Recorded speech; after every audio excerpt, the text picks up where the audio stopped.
Alors, Frédéric, ça fait quoi Bonsoir. d'avoir une boîte qui est connue par tout le monde, quoi? Enfin, Ça met dans l'embarras parce que qu'est-ce que je vais pouvoir raconter, Ouais. moi, que les gens ne savent pas. Bon, alors, il est né Sur à Boulogne-Billancourt, ce C'est garçon. ça. Ça, ils le Études savent de pas. droit plus école de commerce.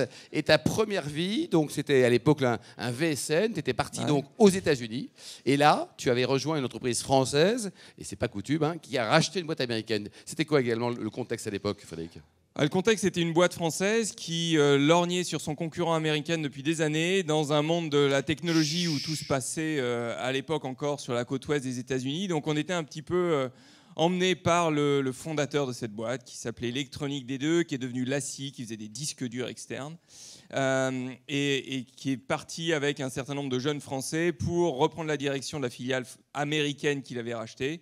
Et c'était une expérience incroyable parce que les Américains nous voyaient arriver, nous les petits Frenchies qui comprenaient rien. Et puis finalement, on a réussi à la fois, je pense, tirer le bénéfice de la manière dont eux faisaient du business et puis amener un petit peu de structure aussi, qui avait peut-être un peu moins là-bas et un petit peu de vision de ce créateur d'entreprise qui était Philippe Schroer et qui était incroyable. Donc moi, ça m'a appris beaucoup. Ça m'a permis de vivre 2 ans aux États-Unis et puis de revenir en France aussi.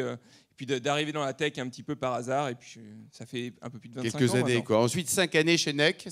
Tu faisais quoi chez NEC? Chez NEC, j'étais directeur des ventes et je m'occupais des grands comptes du secteur privé sur la France. Donc, première entreprise japonaise qui avait pour particularité d'avoir son usine en France, à Angers. Ouais. Et là, c'était le monde du personal computer il est devenu au fur et à mesure impossible de maintenir en fabrication en France parce que les coûts étaient tellement pressurisés par l'Asie, par la Chine, que NEC a investi sur d'autres solutions. Et puis finalement, les parts de marché qu'on avait sur cette partie marché français ont fondu au fur et à mesure. Mais l'esprit de la boîte était incroyable parce que bon, les Japonais regardent l'informatique sur des plans de 8 ans, de 9 ans, quand les boîtes américaines ne savent même pas ce qui va se passer dans 2 quarters. Donc c'est vrai que ça mettait en perspective un certain nombre de choses et d'investissements. À côté de ça, on avait des rencontres avec des Japonais qui étaient intéressantes. Des grands moments. Ensuite, 8 années chez Hitachi. Ben voilà, encore le Japon. Oui, quand même, hein. Mais ce qui était super chez Hitachi, donc là, on vendait des grands systèmes de stockage à destination des grandes entreprises. J'étais le directeur commercial en France. Et là, on avait le meilleur des 2 mondes, puisqu'on avait une ingénierie et des techniciens qui étaient au Japon. Et on avait en revanche une cellule commerciale marketing qui, elle, était aux États-Unis. Donc, quand on avait besoin de s'engager formellement vers un client et d'avoir un peu de crédibilité, on amenait un ingénieur japonais qui allait expliquer avec beaucoup de précision. Et quand un ingénieur japonais s'engage, c'est à vie à mort. C'est à la vie à la mort, sinon c'est harakiri. Mais quand on n'était pas trop sûr de ce qu'on voulait vendre, là on appelait les Américains et puis eux, c'était pas grave. Ils se débrouillaient bien. Ouais, non, et comment tu l'as vécu ce management à la japonaise? Parce qu'on critique parfois celui à la coréenne, avec quelques amis là, qui sont d'ailleurs présents ici, qui ont subi les affres du management à la coréenne. Les Japonais, ils sont cool ou ils sont... Je pense qu'ils sont très respectueux des Français et de la culture un peu ingénieure des Français. Je pense qu'ils aiment bien notre culture parce qu'on a beaucoup de boîtes de grandes industries, de grands industriels et qui s'y reconnaissent beaucoup. Donc je pense qu'il y a quelque part une appréhension avec les Français et dans une moindre mesure avec les Allemands qui est peut-être meilleure que dans d'autres cultures. Donc moi j'ai toujours bien fonctionné avec eux. Après c'est vrai qu'il faut apprendre les codes, il faut apprendre à décoder. Un patron japonais ne va jamais vous dire non, même si derrière... c'est non. C'est non. Mais il ne va jamais le dire. Ouais. Donc, il faut apprendre à le décoder. Depuis 2019, donc, tu as atteint ton nirvana professionnel, ton entreprise actuelle, DocuSign. Tu peux le dire. Alors, un mot sur l'historique. Ça a été créé quand? Ça appartient à qui? Qui sont les heureux actionnaires? Alors, DocuSign. Donc, moi, déjà, j'ai rejoint DocuSign, en effet, il y a 4 ans pour prendre la direction commerciale de l'Europe du Sud. Depuis 1 an, je suis directeur général. Et c'est vrai que j'ai rejoint parce que, comme vous tous, j'avais cette expérience incroyable d'avoir utilisé le produit et quand on vous offre la chance de pouvoir travailler dans la société que vous utilisez au quotidien et qui quelque part facilite tellement notre vie, je me suis dit bon j'y vais. Et alors la petite histoire de DocuSign, c'est que donc ça a été créé à peu près il y a 20 ans à Seattle aux États-Unis par un ingénieur dont la femme était agent immobilier. Et donc il en avait marre de voir sa femme revenir tous les soirs avec des piles de dossiers qui étaient assignés, qu'elle envoyait à FedEx à l'autre bout des États-Unis pour les faire signer, pour les récupérer, etc., etc. Donc il lui a développé un petit outil de signature électronique qu'elle a utilisé dans son agence immobilière. Et puis les autres agents immobiliers l'ont vu, et puis c'est devenu Et ça a DocuSign, grandi, quoi. ça a grandi. Et depuis maintenant, 20 vous ans, êtes monoproduit. Vous ne vendez que des Eh signatures. bien, pas du tout. Ah ouais. Alors, Pas qu'est-ce que du tu tout. vends à part ça? Au fur et à mesure, je veux dire, la première étape, c'était de se dire, on prend un processus qui est entièrement manuel et papier, et on le digitalise. Donc, je signe avec toi le contrat pour le Wine and Business Club. Beaucoup de zéros, beaucoup de avec, zéros. Avec Ouais. beaucoup de zéros et beaucoup de bulles, hein, Tous les tu viens deux, de oui. comprendre. Et puis on le transforme, on fait ça de manière digitale, on le signe. Toi, tu es à Courchevel en train de faire du ski, moi je suis à Saint-Barth en train de faire du ski nautique, et on signe notre contrat simultanément malgré tout. D'accord. Donc ça, c'est la phase 1, on prend un processus manuel et on le digitalise. La phase 2, c'est d'arriver à créer une plateforme sur laquelle vont travailler différents acteurs et à laquelle vont venir se connecter différents acteurs du marché, donc des boîtes qui font des CRM, qui font des outils de gestion des ressources humaines. Donc on va avoir les Workday, les Salesforce, les Oracle, les SAP, les Microsoft bien évidemment, qui vont venir se connecter à DocuSign pour intégrer la signature et la gestion des accords dans leur processus à eux. Et puis la troisième étape, c'est de venir ajouter à ça des fonctionnalités qui sont indubitablement liées à la manière de se mettre d'accord et à signer des contrats ensemble, et notamment l'identité. Et alors, ce qu'il faut que tu saches, c'est que tout ce qui est gestion des identités, développement des systèmes de reconnaissance d'identité chez DocuSign, c'est développé en France. Ah, avec un centre de recherche en France. Avec le deuxième centre de recherche de DocuSign, qui est le plus grand, qui est en France, où on a plus de 75 ingénieurs qui travaillent sur différents sujets, les deux principaux étant la gestion des identités et la sécurité. Après, évidemment, c'est aux États-Unis que se passe le gros de la R&D. Mais voilà, donc on arrive sur cette plateforme. Et pour faire le lien un peu avec mes expériences passées, moi, j'ai beaucoup travaillé dans la donnée et dans la data. Et au tout début de ma carrière, on en parlait tout à l'heure, c'était comment on la gère, comment on la stocke, donc des disques durs, des baies de stockage, où est-ce qu'on la met parce qu'il y en a de plus en plus. Après, j'ai eu une expérience qui m'a permis de travailler sur des outils pour utiliser les données, les découvrir, les classifier, savoir ce qu'on peut faire avec.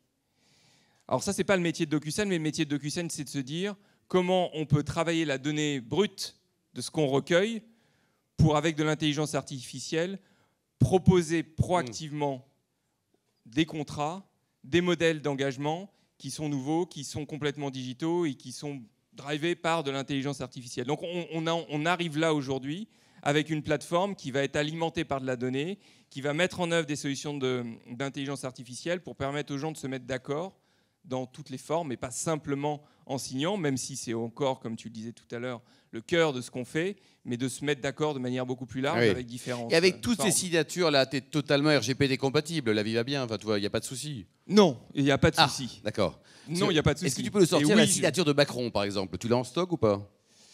Attention, t'es filmé, mais vas-y, dis-le quand même. Hein. Oui. En sachant que ce monsieur a une vie de banquier. Oui.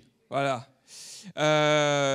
Qui sont pour nous le plus gros secteur. La finance, c'est le plus gros secteur, mais oui, je pense qu'on doit avoir quelque part la signature. Des signatures, quoi. Et alors justement, tout ce qui est sécurité... Mais on ne le saura jamais. Absolument. Parce que nous, on ne sait pas ce qu'il y a dans le contrat qui est signé, on sait juste pouvoir sortir la preuve de signature, mais on ne sait pas ce qu'il y a dedans. Bien évidemment. Donc au niveau sécurité, cybersécurité, parce qu'on pirate tout. C'est le cœur, c'est le cœur, si tu veux. Et bien évidemment qu'on a... On a mis en œuvre un certain nombre de processus de sécurité pour être compliant justement avec la RGPD. Nos data centers sont basés en France, donc quand les gens qui sont dans l'assistance, et je sais qu'il y en a déjà beaucoup avec qui j'ai pu parler ou qui sont venus à moi en me disant « Ah mais DocuSign, c'est génial !» Bon, ben, les documents qui Mais on n'a pas le melon à la fin quand on te dit tout le temps que t'es génial, parce qu'on te dit tout le temps ça, non? Tout le monde connaît et tout le monde te dit que t'es génial comme mec. Non mais c'est incroyable. Mais où que tu ailles. Mais comment on fait pour rester modeste quand on te dit que t'es génial matin, midi, non, mais soir? c'est pas moi. Ah bon, je veux dire, il faut être un petit peu humble. Mais c'est vrai qu'il y a un capital. On a une marque qui a un capital sympathie incroyable. Et où vous tu dépensez ailles dans des le sous monde, en pub ou c'est naturel, c'est viral? Mais parce que c'est l'usage en fait. Où que tu ailles dans le monde, tu as toujours quelqu'un dans un resto qui te dit ah mais c'est génial votre truc. Moi je viens de signer la location de mon appartement avec DocuSign ou moi hier j'étais Hier, on était dans une émission, il y avait le DSI d'une très grande banque française. Oui. La plus grande banque française. Très bien. On se présente, la première chose qui me dit... Monsieur Bonafé va bien? DSI. Oui. D'accord. Oui, mais il va probablement bien, mais il avait envoyé son directeur du système d'information. Dès qu'on s'est présenté, le premier truc, c'était de dire mais c'est génial, DocuSign. Avant, les gars, ils venaient me chercher à 1h ou 2 du matin pour que je signe des contrats en plein milieu de la nuit. Ils me ramenaient au bureau, ils m'envoyaient un coursier. Ouais. Aujourd'hui, je reçois un email, je signe avec DocuSign. Et alors, DocuSign demain, c'est quoi? Parce que il y a d'autres développements pour la boîte qui réalisent quand même au niveau mondial 2,5 milliards d'euros. Hein. C'est ça. Oui. Alors demain, c'est déjà plus d'international. Oui. Clairement, ça fait partie des objectifs. Donc on est au cœur de ce développement-là.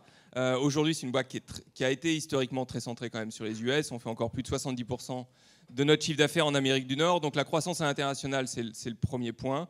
Le deuxième, c'est vraiment l'aboutissement dans les 18 prochains mois de cette notion de plateforme complètement accessible à tous nos clients. Donc pas seulement, encore une fois, les enveloppes de signature, mais vraiment l'intégralité des fonctionnalités. Et puis le troisième, c'est justement d'arriver à dépasser technologiquement ce qu'est la signature aujourd'hui.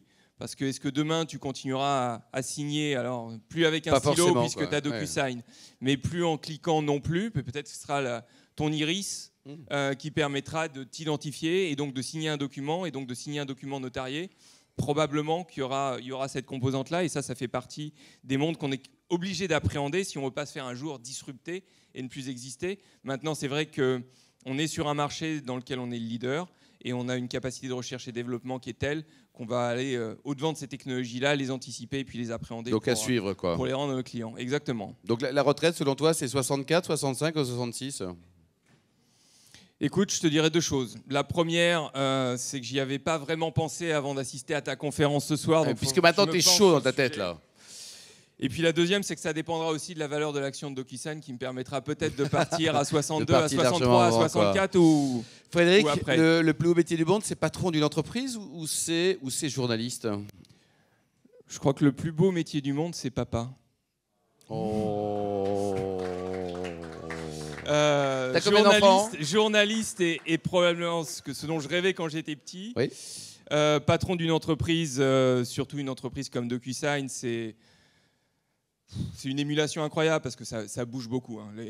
On est dans la tech, on a connu une période avec le Covid qui a transformé notre entreprise. Alors toutes les boîtes ont été transformées pendant le Covid parce qu'on a changé la manière dont on travaillait. Mais nous, tout le monde est venu vers nous pendant le Covid. Oui. En nous disant, et on a sauvé la vie des gens. Enfin, n'exagérons rien, on n'était pas au balcon à 20h pour t'applaudir quand même. Hein. C'était... Si je te donnerai quelques exemples de ce qu'on a fait avec des hôpitaux, avec des centres de recherche un peu partout dans le monde. Mais bon, non, bien évidemment. Vous avez contribué. Mais on a vraiment permis aux activités de se poursuivre. On a permis à des études notariales de continuer à signer des actes alors que les gens ne pouvaient plus venir dans les études. Donc vous avez participé activement. Voilà, la boîte a été transformée, donc c'est sûr que c'est Côté vin, qu'est-ce que tu aimes bien comme région ? Alors, est-ce que ce soir, on a le Roussillon qui représentait le Bordelais ? Et toi, tu as une acquaintance plutôt pour le Pinot Noir ? Ouais, moi, il ne faut pas trop dire ça à ma famille qui est à moitié bordelaise, mais c'est plutôt le Pinot Noir, c'est plutôt les côtes de nuit, donc c'est plutôt Gevrey-Chambertin.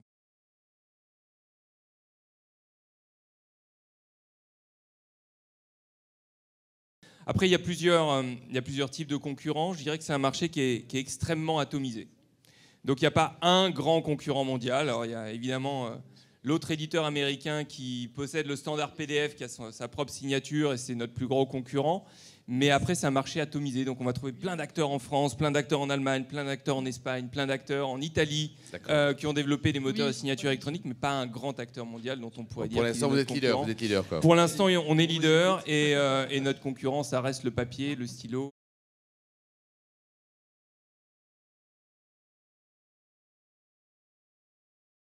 Nous, notre avenir proche, c'est de continuer ces investissements à l'international. Donc, je vois 2023 comme une année où on va continuer à reconnaître DocuSign un peu partout dans le monde et peut-être moins associer l'image de l'entreprise à la côte ouest aux États-Unis, mais plus l'associer à ce qui se passe en France. Et après, je pense qu'il va y avoir encore des changements de nature réglementaire en France qui va renforcer la force de la signature électronique et notre capacité justement à étendre un petit peu les cas d'usage autour de la gestion de l'identité. Et encore une fois, je pense que la France va se retrouver encore plus au centre de l'activité de la boîte dans laquelle on travaille, donc de DocuSign, parce que cette R&D française va sortir quelque chose qui va impacter le produit au niveau mondial.